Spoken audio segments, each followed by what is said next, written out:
Welcome to the latest episode of From Isolation to Inspiration.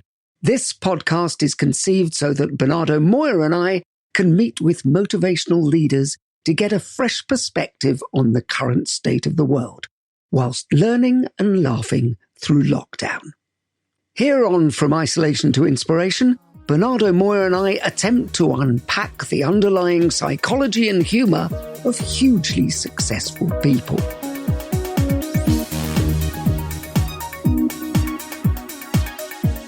Our guest on this episode of From Isolation to Inspiration is a globe-trotting speaker, international best-selling author, and social psychologist.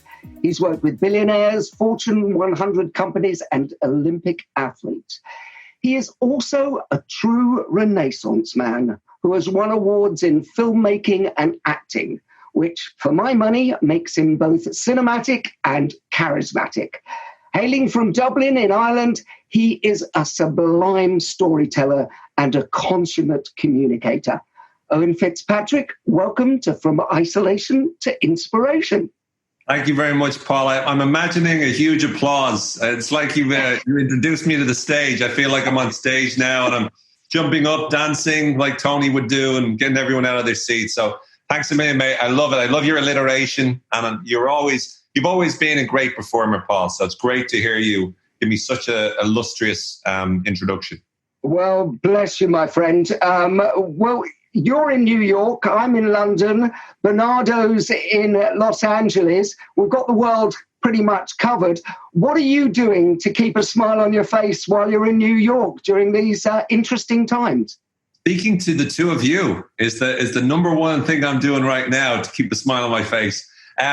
I'm doing I suppose I'm keeping busy, like I'm sure you guys are as well. I'm just doing what I can to stay sane. And sanity for me equates to producing, creating, working. So the way I do it is I have the work that I do from, the normal speaking and psychology and all that sort of stuff that I try to pivot and generate. I lost a lot of income. I've been hit like 70, 80% of the work for this year I've lost. So I'm adjusting that.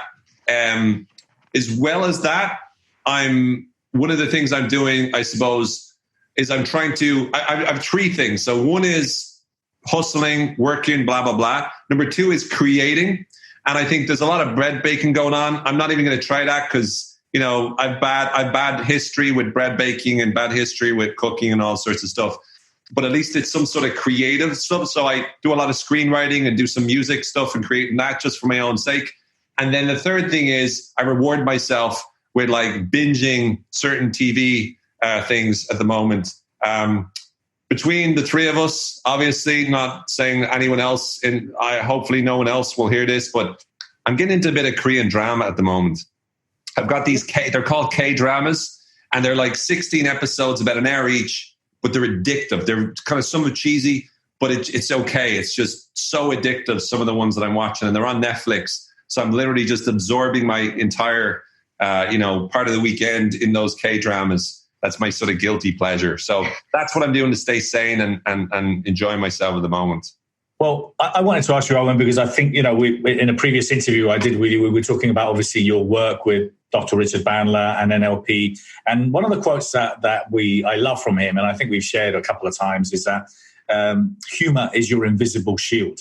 And I've connected with Paul, since we met.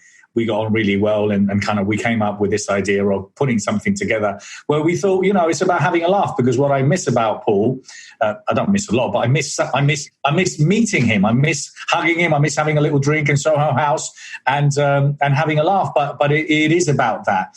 And although, we're going through some challenges at the moment, how important is humor? We had a subject. I was talking with Paul the other day about how the advantage of people having masks, because a lot of them, they're so ugly, you can't see them. You can't actually see their faces. And that's a good thing. So what and how can we laugh a little bit more with what's going on right now? Well, first of all, I think we need humor now more than ever. And that's because if you turn on the news, it's not very fucking funny. It's literally, you turn on the news, it's like another 1,000 people dying here and a few hundred people dying there. I mean, it's just fucking horrendous. So if you ever want the opposite to humor, stick on the news. And then, because social media talks about the news, a lot of the seriousness is still on that. So to me, we need the humor antidote more than ever. And I think the parodies that have been done, some of the funny videos that have been done, some of the great GIFs or images that are out there on the crisis are wonderful. Now, I've got a dark sense of humor. So what's funny to me might not be funny to a lot of people. So I tend to laugh at stuff that other people go, oh my God, that's so terrible and offensive. That's what I find funny. So what I do is I will look for that, and I won't share it unless I have other friends that are equally as disturbed as me. But I'll look for that kind of thing to make me laugh, because that's what works for me. And the key is that you understand what you find funny and you look for it, because we have, I mean, what people don't realize, and the three of us will definitely remember what it's like not to have the internet. And when you have the internet, you are like seconds away from hilarity. You're seconds away from things that are exceptionally funny. And so to me, we have this resource that we can use. And what a lot of people use it for is the exact opposite. They use it to make themselves even feel more miserable. So by the end of it, they're like, they start in a bad humor, and then they go on and they troll and they fight with people on, social media. And then by the end of it, they're livid. Whereas we have all of this potential, great, genius, exceptionally funny people out there that make us laugh. And we have the ability to be able to do it. So to me, what I do is I see it as medicine. I genuinely see laughter as medicine. I know it's a cliche, but I say to myself, I need to give myself some of this shit. It's like exercise. You got to exercise daily. You got to eat healthy, right? And you got to give yourself doses of laughter, especially when everything around you is saying the world is completely screwed and we don't know when it's going to be unscrewed or if it's going to be unscrewed. When it's so serious, we need to look for the humor. Yeah, no, I think you're 100% right. Sorry, I was going to just say, and I'll let you ask, Paul, that kind of, for me, just the odd little message that Paul sends me now and then, which always cracks me. Some of them don't make me laugh that much, but, he sends me, or we have a little laugh together. And I think people should reach out. I've got to say, I follow you on Instagram, and I love your humour. I'm just going to share one that I opened the other day. I thought it was brilliant. My friends and I often laugh about how competitive we are, but I laugh more. And again, that's something, I love. That's something I saw ages ago that I love this. There's another one that I loved, which didn't get a great response. I posted on social media, but it was a GIF, right, rather than a thing. But it was like, it was something along the lines of, we spent most of the week, or most of our lives, we spend saying, this week things are crazy, but next week, when I have more time, I'll get to it.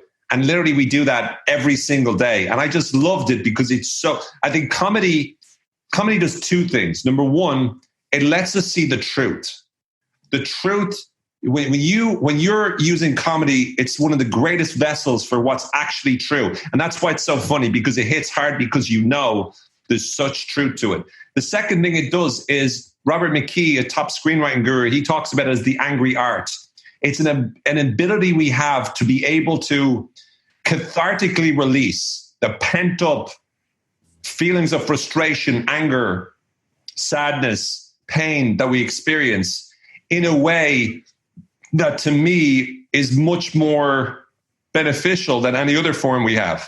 So, like, if I ever do have myself and Brian Colbert, my good buddy in Ireland, who's one of the top NLP people in the planet, Brian and me, we have these things where we'd rant to each other. And people would often go, like, because in NLP, sometimes people going, you need to be positive all the time. You need to always be positive, blah, blah, blah, blah, blah.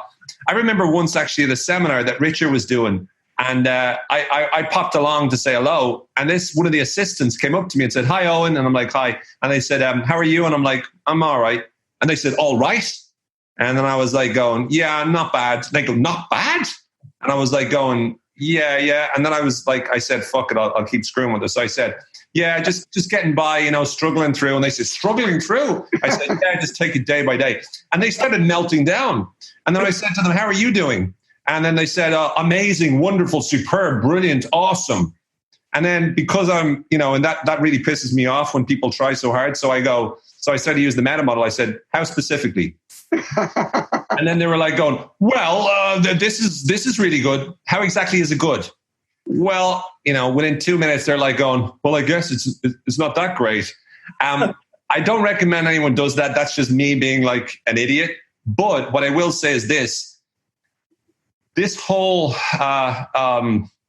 experience where we try so hard to try to be positive is not nearly as important as the ability to be able to be humorful. So when me and Brian go on our rants, we express what we're feeling, but we make it funny. And some people will not like it because we shouldn't be ranting at all. But we're not ranting in an angry way. We're blowing it out of proportion, making it way over the top to the point that the two of us are laughing. So it becomes a state change for both of us. And when I do it to him or he does it to me, we're both laughing at it, which I think is a really useful tactic or strategy to engage in. You know, I think that's brilliant. And it also gives you that space to do it. And what I wonder is, because I think I've become an unofficial COVID time curator of comedy, because I know lots of people in low places. So I get lots of people sending me stuff, and I send it out to people just because I think, well, that's a useful job in this time. Do you think that people should actually put that in their diary, a time to laugh? Oh, 100%. I think that's a great idea, Paul. And I think what you're doing, I think that is a really great contribution. You know, like I see people posting, and I see like I know someone who posts funny stuff all the time, not hilarious stuff, but funny stuff. But they also then post some like angry stuff or conspiracy stuff or whatever. And I just wish they recognize that when you post funny stuff, you're contributing so much to people. When you post the other stuff, you're either contributing something negative or you're not contributing anything at all. And so to me, you curating that, you sharing that sort of stuff is marvelous. And I think, yes, I think what we do is we create an ad hoc comedy. We go, oh, I think it's time for me to do this. We don't put it in our schedule, because the only thing we put in our schedule is the shit we have to do, which is all the shit that we don't really enjoy. And so I think what we need to do is give yourself specific times during the day where you check in and you do something that gives you a laugh, and you enjoy that experience. And sometimes even when you're chatting with your friends, be aware of how the conversations are going. You know, some friends are not like funny friends, but try to make it so that you're spending time or taking some time to have a laugh with your friends and just bantering about with them. Because I'm telling you, it's the route to sanity, and it's needed now more than ever. So I really love that idea, Paul. Actually, Paul, I'm just sharing right now as we speak on Instagram, and I just want to point out that this is what I'm drinking is not disinfectant, okay? Just in case anyone's watching. I just want to make that clear. I'm just sharing the post that you shared with me the other day, which is, I always say no to alcohol, but it never listens. Yeah. It's just a bit, it's just something that immediately, flips the switch. So, like, humor is about surprise. So something you don't expect, something that makes you think differently, something that's fun, I love the one which was about quarantine day 32. And there's an old picture of a man from the 50s who's pouring liquor into a glass. And he's going, the woman's beside him, and he's going, I love you so much. I don't know how I could ever live without you. And she's going, is that you or the liquor talking? And he's going, it's me talking to the liquor. I love it, yeah. To find out about my latest projects, get a free coaching lesson, or download my book, go to www.bernardo-moya.com. Yeah, and again, it's not that it's true necessarily for everybody, but everyone gets the truth of it, is that when we look around it, it's like, there's a lot of memes going around about baking bread and all sorts of stuff. And, even with me, a lot of times I'll joke about, my new relationship with the fridge, because, like living in New York, I do time restricted eating. So I don't have many. I have a bachelor apartment. So I've not much stuff in my fridge normally. And all of a sudden, obviously with the COVID stuff, I packed it up. So now I've never had as much food as I've had in the apartment for the last few weeks. And my fridge is constantly calling to me. It's going, hey, Owen, yeah, I'm here. But one of the funniest memes I saw was someone mentioned or had a picture of the fridge. And it's like, do you ever find yourself going to the fridge? And when you open the fridge, it's almost like the fridge is saying, oh, no, not you again. What do you want? I love it, because again, it's exactly what my fridge would say, because I'm constantly fucking over there opening up, looking for something else. It's nothing to do with hunger. It's just complete boredom. And just leave me alone for a minute. Just leave me alone. This is one of the great advantages I was saying about, wearing them. One of the great things with COVID right now is it's difficult to smoke because you've got a mask on, okay? Again, you don't have to smile all the time because, hey, you've got the mask on and you could be sticking your tongue out.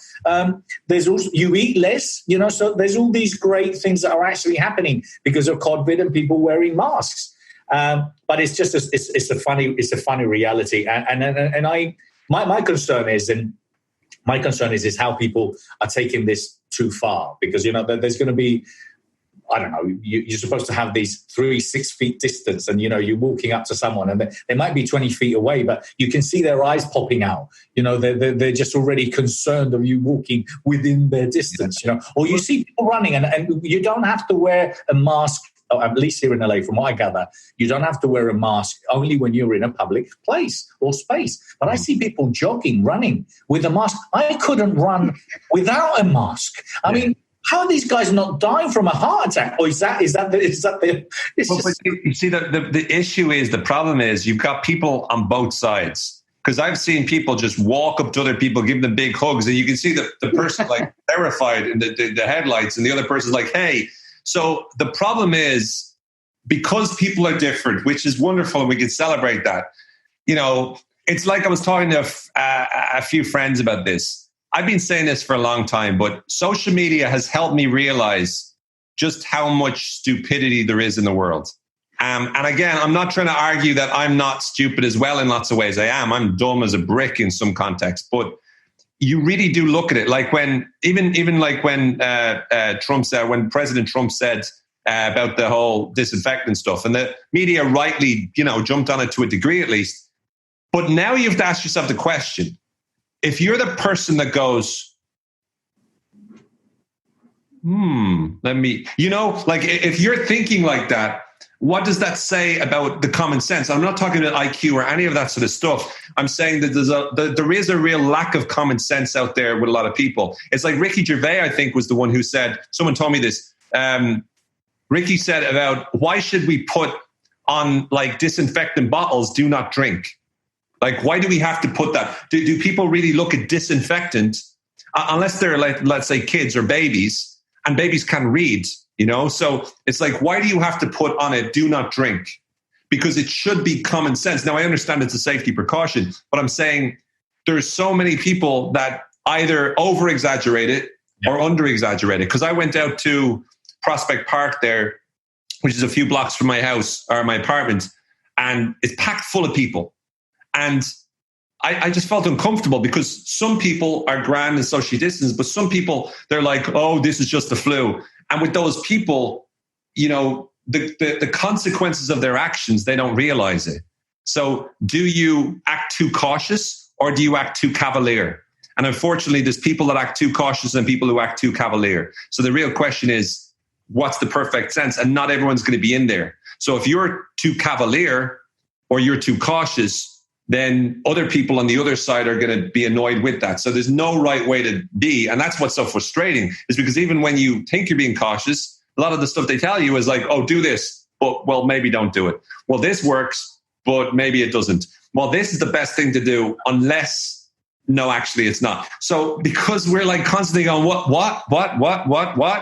We're stuck in this sort of cycle. And as you said, you see someone running and you don't even know what the best practice is. We're all clueless and we're just hampering around. And the problem is people are so certain that they know the right way to go and nobody does. But the really interesting thing is that what we all do is messaging, and the communication that people are getting is not clear messaging, which is, we could get into and all of us could talk for hours. My friend is a comedian called Paul Preventer, who you might know, and he's also an actor as well. And he used to do a bit which was, the way we are going with stupid people is soon when you go into a restaurant, you will have to have on the fork, do not stick in eye, because because that's the way we're going. And, people are going to sue because they go, well, you didn't tell me not to stick it in my eye, so therefore you're liable. But you know what? Then that's going to be exhausting because there's a whole lot of other places that they're not allowed to stick the fork. So you're going to have a lot of signs. You're going to be, don't stick it in your eye, don't stick it up your arse. It's like, I want to see the rest of them say, don't stick it in your eye or up your arse or in your mouth or up your nose, or, you know what I mean? So, it's just funny. I wish common sense was contagious. That's what I wish. I wish, because I don't have common sense about everything. And when it comes to certain things, cooking, gardening, I'm a little bit dense. I'm a little stupid. So I need to work harder on those areas. But I just wish common sense was one of those things you can contract quite easily, and we all then start acting in a commonsensical way. Well, I don't know who said this, and it may have been one of Richard Bandler's quotes, but in everything, some people say to me, and I always say this back, and I think I credit Richard on this, but everything, people say to all of us, isn't what you're saying just common sense? And I always say, no, it's uncommon sense. Because actually, most of the stuff we're talking about, people should be doing, but they don't actually think about it. Yeah, no, 100% agree. Yeah, for sure. So if you had a magic wand, Owen, what common sense would you give to the world at the moment? That's a good question. I think common sense is the whole point of giving common sense would be so you don't have to tell them what to think because they get it. So what I would do is I wouldn't have a specific suggestion because that would defeat the whole purpose, because that would be putting the ownership on me, dictating to other people. I just wish that other people had a natural sense of what the right thing to do is or the wrong thing to do is. Like, for example, pretty much most of us have a common sense from a morality point of view. You don't need to grow up in a religion. If you did, great. But if you didn't, you don't need to grow up in a religion to know that murdering someone is not a nice thing to do. It's not good. We have a common sense that murdering people is a bad thing. We have common sense that says that stealing from others is a bad thing, right? But that's as far as morality goes. What's appropriate to do, what the best practice is to do, what the most useful thing to do, that's not quite, there.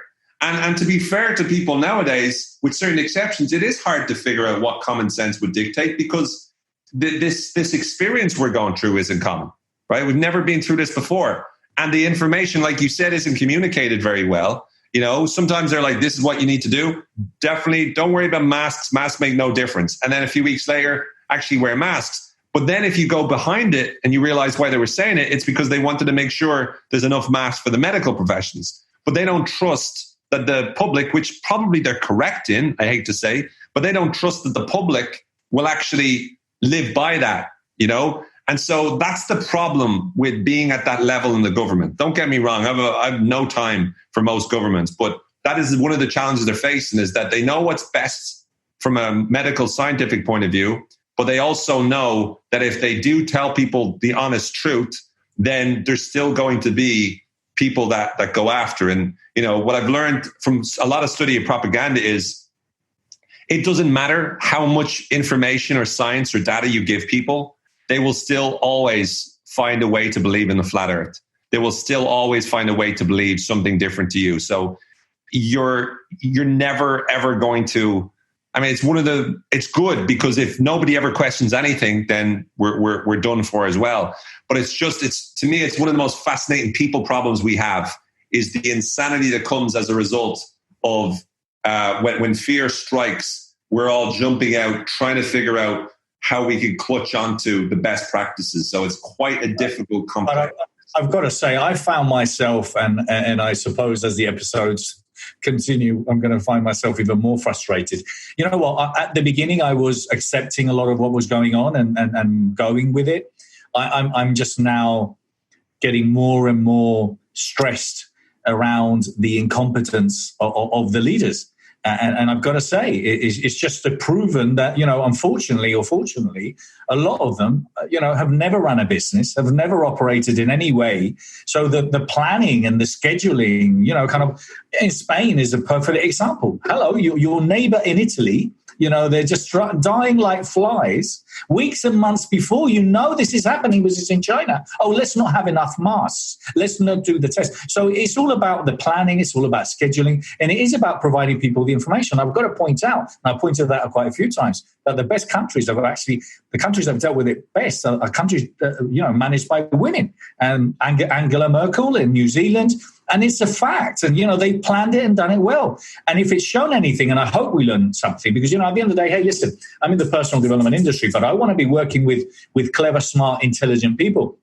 And what it's shown is how incompetent a lot of them are. And what I'm saying is that the level of responsibility that they have in what is happening is just surreal. So look, we're laughing about this in a way, but it is a serious matter, and I get it. I would love. We were talking about how could we, or what would we like? I would like people to have a bullshit detector. I think if everyone, when they were walking around, you said something that was bollocks, a little bang came out, so you could literally not talk bollocks. Because that's the thing, is a lot of people are bullshitting all the time. They're just not really being honest themselves, and I think that's part of the challenge. That's part of the problem. 100%. No, 100%. What I was going to say was, a lot of times the problem is the way they communicate it, not just what they say, right? So for instance, one of the things people a lot of time about, I've done my research. As soon as someone says I've done my research, there was someone posted this great thing, which was this detail where this letter, it says something along the lines of, if you read a post where someone said I've done my research, 99.999% of people will not have done the research. What it does not mean is this, and they go through, have you looked for various sources for the research, for the various research papers that you've explored? Have you analyzed it and done a full meta-analysis and a discussion, blah, blah, blah, blah, blah, blah, blah? No, what you've done is you've watched a video where someone who claimed they were a doctor started talking. And that was you doing your research, right? Or maybe you've watched 2 videos from the exact same source. And so, and I'm not trying to point out people on one side or the other. What I'm simply pointing out is we've a very, very basic, loose, flexible definition of what research means. And because of that, now I can pretty much claim anything. I can claim that I have an expertise in almost anything, because if I watch 2 or 3 Facebook videos, then I have the information that lets me bullshit in that way. So I don't think it's just what I say. I think it's me claiming that this comes from a verified source when I haven't really checked it myself, or me claiming that I'm certain about it, or me then talking to people going, listen, sheep, you need to listen with your ears, as if I'm this enlightened genius that knows more than everybody else, when I don't know what's going on most of the time. And people are afraid to not know, because in a world of persuasion, getting back to an area that I focus on, whoever's more certain tends to win, even if the people who are more certain are the least equipped to win, because they're probably the most wrong. It's not sexy to be considering multiple options and be uncertain, but it's usually more accurate. And to me, that's one of the issues. It's not, you're right, it's what they say, but it's also how they say it. Absolutely. And actually, what I was going to say, we should, between the 3 of us, invent a bullshit app, so that when you're watching or listening to something, there are key phrases that come up. And we should meta-model these phrases in the app. So in the UK, we're constantly bombarded with the phrase, following the science. And everybody just goes, oh, you're following the science, so we can relax. Well, it doesn't say what kind of science. Was it that? Sorry. Was it that film? Was it Ricky Gervais, the one that lie where it existed and everything you said was... Oh, hello, you look very ugly this morning. And what happened to you? So whatever came to your mind. That's what we need. We need a little bit more honesty. But the problem is with that is that who is to say what's honest? Because again, there's a multitude of sources. So if I take my media from Fox News, right, and I watch Fox News for 2 hours, or if I watch CNN for 2 hours, I'm going to come out of both of those. I'm telling you, because I've experienced it both. I've watched a lot of Fox News. I've watched a lot of CNN. You walk out of those. You say it with your Irish accent, which sounds great. It sounds like Fox News. But But I've watched both of them, right? And you walk out of there and you've a completely different way of thinking about how the world is. And if you watch some of the, and I'm talking on both sides in America, if you watch some of the editorial type shows, where it's the, whatever, the experts, not the experts, the news reporters, the journalist shows, where the show is named after them and they do their pitch. It's so extreme. It literally is. There's no news. It's all opinion. And I think from a media point of view, one of the mistakes we make is that we've now conflated this notion of news and opinion. So in the journalistic, like I know I have a few friends that are journalists, and in the journalistic, standards, there is an important distinction between these are the facts, this is the news based on the facts, and this is an opinion piece or an editorial. But now I think it's conflated, and now people are seeing editorial or opinion pieces as the news. Therefore, we're interpreting it as if it's true, even though it's just some random person's opinion about some random thing. Absolutely. I'm very interested in, because you've done a lot of work and research around cults and brainwashing. How much do you think that's affecting all news and all information? I think it's huge because when I visited, and I think propaganda as well, when I visited North Korea a few years ago, I went there to study and to experience and to sample what it's like in that culture. And people always say to me, oh, it must be crazy, all the propaganda. But there's really two differences between what I experienced in North Korea at a general level. I mean, don't get me wrong, it was the most surreal, crazy place I've ever been. Loved it.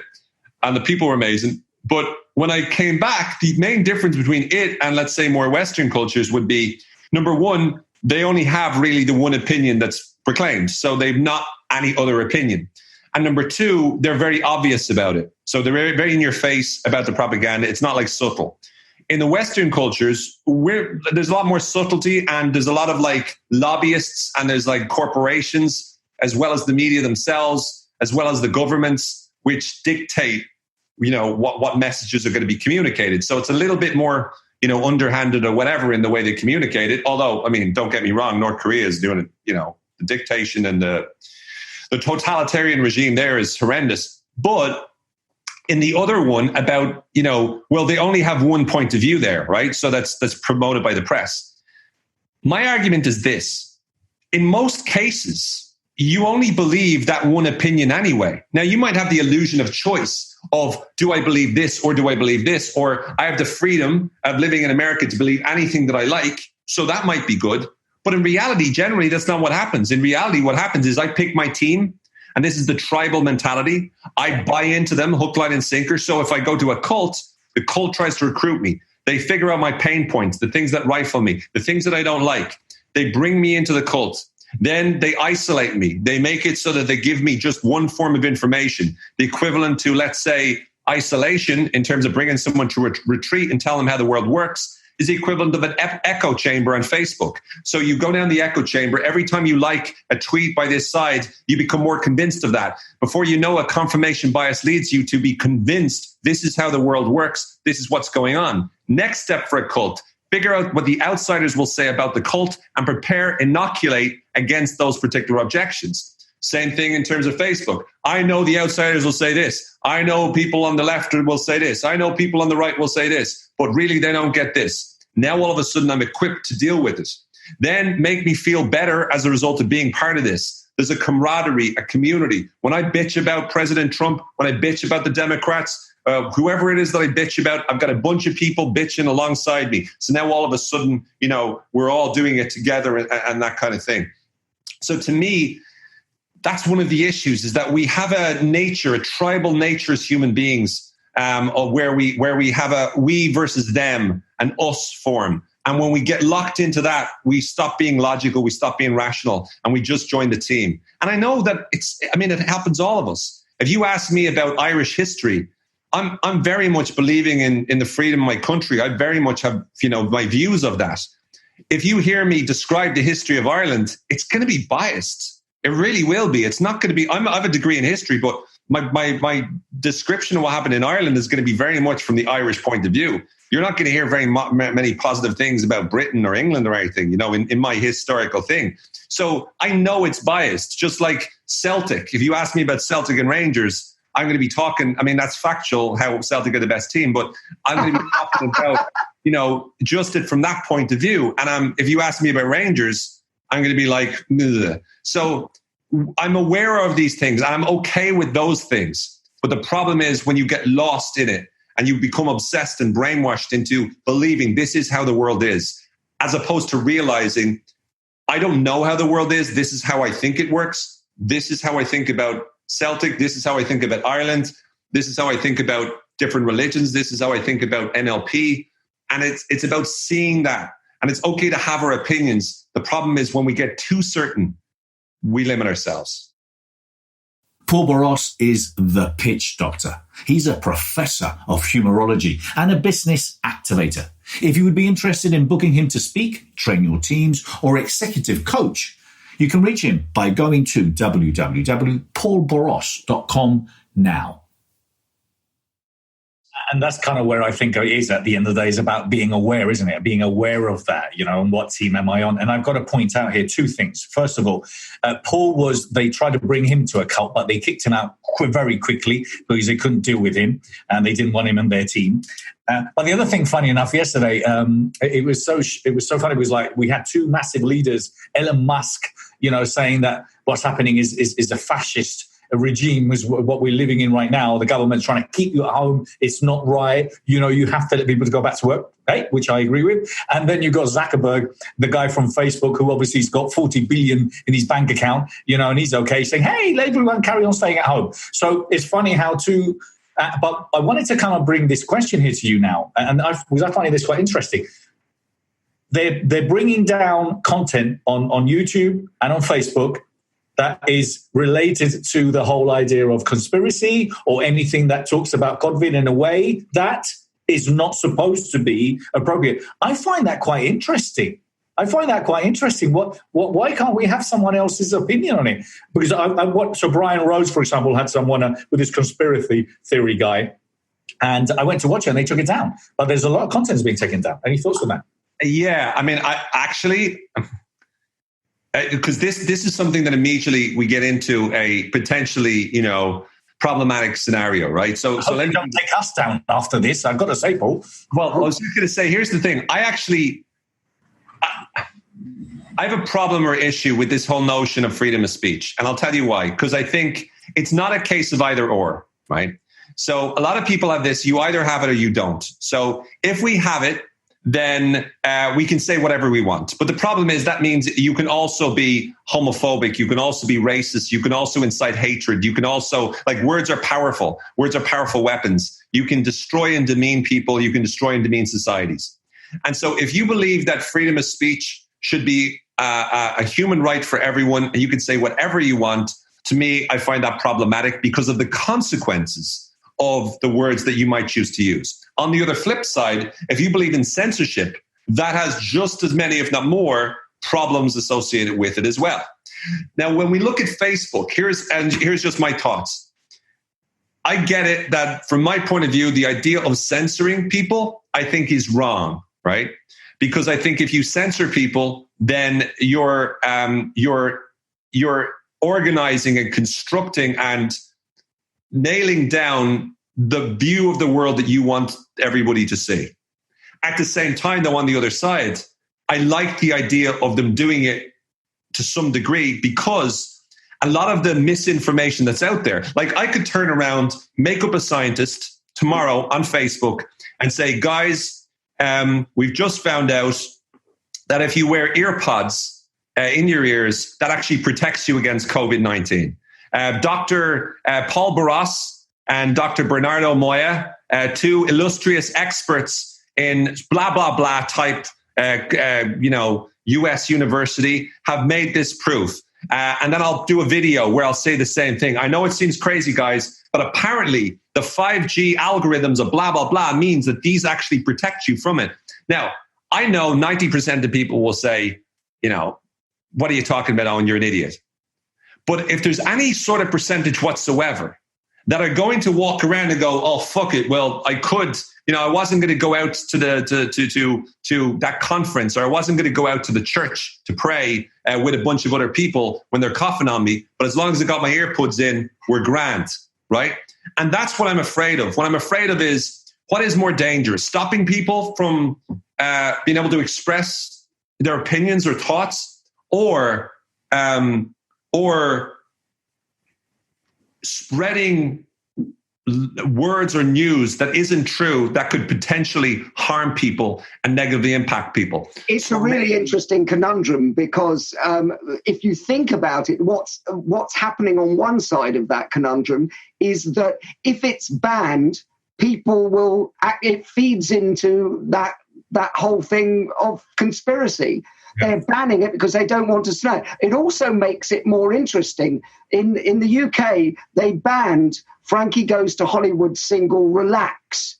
And it immediately went to number one, because as human beings, we're intrigued by that. The Sex Pistols were banned, and suddenly it became more interesting. And so I think it's that conundrum of, like, what do you do that's for the best?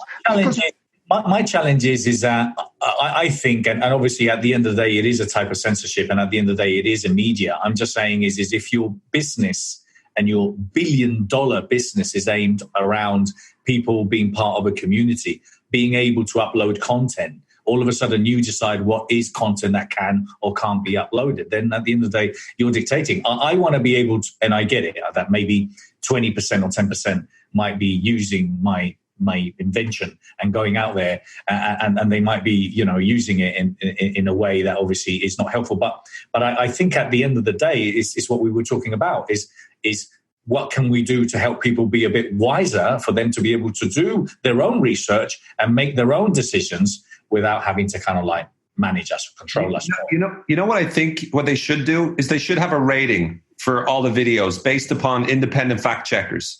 Yeah. So what I would do is I would create an independent fact-checking thing where they look to reliable sources, verified sources.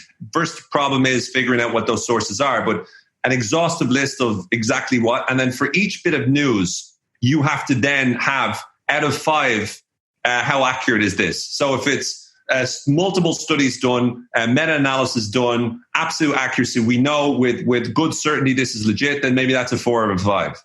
If it's something that one person said, and if it hasn't been fact-checked, and if it's not, then we go 1 or 2. But I think that's better than censoring it for the reasons that you pointed, and definitely the reasons you mentioned, Paul. But I think if we just let everyone equally communicate their theories, then we're battling. Remember, we're battling for the brains, right? And so I don't trust Zuckerberg. I don't trust any of them, fully and completely. I don't necessarily think they always have everyone's best interests at heart. But I do believe that just like ISIS used Facebook to recruit people and are able to use social media to recruit people, there is a big problem there, because if you put it on Facebook, a lot of people will believe it's true, especially if you stick a few like factors like doctor or research or statistics or study or look at this or some of the counterintuitive attention grabbers. So I think we should really have fact checking as a rating system. And again, it's just an idea I made up. I don't know if it'd be a design. I like it. No, I like it a lot, because I like the idea that it comes up at the start, and there's a David Icke video, and it says this video is rated S for stupid. And all the David Icke people will come after me now. I know that, but everything. But even if you have just based on the news. So this information about the fact that there's lizards running the planet, right? This has got this rating because of this, because this was found to be accurate. This was not found to be accurate. This was not found to be. And I know it's difficult for us to get to that point, but I think that's where we distinguish the difference between news and opinions. So we should be allowed to express our opinions as long as they're not racist or defamatory or whatever, but we should be able to express our opinions. But if we're going to quote news sources as if we know facts, there should be some verification of that, because at the moment there's not. And they're not even doing it very well in the media, because you look at one thing and they look at the other thing and they're both spouting totally different facts. It's very hard to know what to believe these days. Yeah. All right. Paul, do you have any last questions? I want to end on a laugh. How do we get more laughs into this time of lockdown? I think what you're doing already, Paul, and what you both are doing in this, well, I'm not sure this was a barrel of laughs. You got into some rants. But that was really funny. I've got to say, just carry on, Owen. So, but I think what you guys are doing, and I also think what you're doing, Paul, about share and laugh. There is a lot of comedy out there, and I think the key is to be able to look at it and go, when you talk about from isolation to inspiration, you're really talking about being able to inspire people to be able to feel okay with what's going on. And I think part of it is connecting with other people, reaching out. Part of it is breaking down barriers. So it's not about opinions or facts anymore. It's just about being there for people and having a laugh. And a lot of times having fucking bullshit conversations with your friends, which goes nowhere. But the two of you at the end of it, you're like in a good mood. And I think the more we start to factor time in for that, like you mentioned, Paul, scheduling it and just having a laugh. And we get to choose what we decide to listen to. You can choose to listen to three people talking about, all of different challenges with news and stuff like that. Or you can choose to listen to the presidents or the prime ministers talk, or you can choose to listen to comedians, or you can choose to listen to people who are angry. You have a choice. And a lot of times people, they allow what they expose themselves to draw them in. They're hooked and their attention is grabbed by what's going on. We need to stop and we need to go, what do I want to feel? I want to laugh. So the question is, if you want to laugh, do you watch The Notebook or do you watch The fucking Hangover? It's not rocket science. You watch The Hangover. So choose to watch more of The Hangover and choose to watch less of, Saving Private Ryan. No, absolutely. And I think at the end of the day, although we might struggle to see that now, we will laugh at a lot of the things that we've gone through. We have to laugh at the reality of, going to a supermarket and being in a line now and not touching that tomato because someone else touched it before you. At the end of the day, there's always you can laugh at, or someone's mask and think, oh my God, what are you thinking about? So, there's always something that you can laugh at and you can laugh with. I think someone shared something with me yesterday, and we can leave with this, that we're not going through, because I know the whole idea of social distancing, and she was talking about reframing it and calling it what it is, which is physical distancing. You see, we're not actually socially distancing because we're still here. We're all still here for each other. We're here to support and be with each other and be there. This is a time to reach out to your friends, to have a laugh. And all we are physically distancing, but we will be back. Absolutely. We'll be back with a smile on our face, or we'll be dead, in which case, hopefully we'll still be smiling. Well, and I'm going to end with this one. I rang a couple of friends of mine. One was Paul, and I rang them and I'm not doing this anymore, I promise. So I rang to say, hey, how you doing, mate? Because how you doing? I'm really worried about you because at your age, this could be fucking terminal. And then I hang up and I thought, that's not funny. And funny enough, one of the messages was you, Paul. I felt really bad. You luckily replied straight away. But this other friend of mine, he actually did have COVID-19, and he, I knew something had happened because I had this feeling, and then I started ringing him. He didn't ring, and then I had to ring his PA, his wife, and he's got COVID-19. I thought, fuck, if this is the last message he's heard, and the guy's going to die. And anyway, so he eventually ran me, got on the other side. He's a good friend of mine, Keith Bishop. And he ran me and he says, you fucking bastard, I was nearly dying. He says, but that made me laugh. And then he said to me, but look, I lost 2 stone. I said, well, you bloody well needed it, mate. But you were a fat old bastard. So there's always humour. Anyway, thank you, guys. Thank you so much. Thanks, Owen. Great. Thanks, Paul. Great to see you. Thanks, Bernardo. Great to see both of you. Cheers. Thank you so much. Take care. Thank you, guys.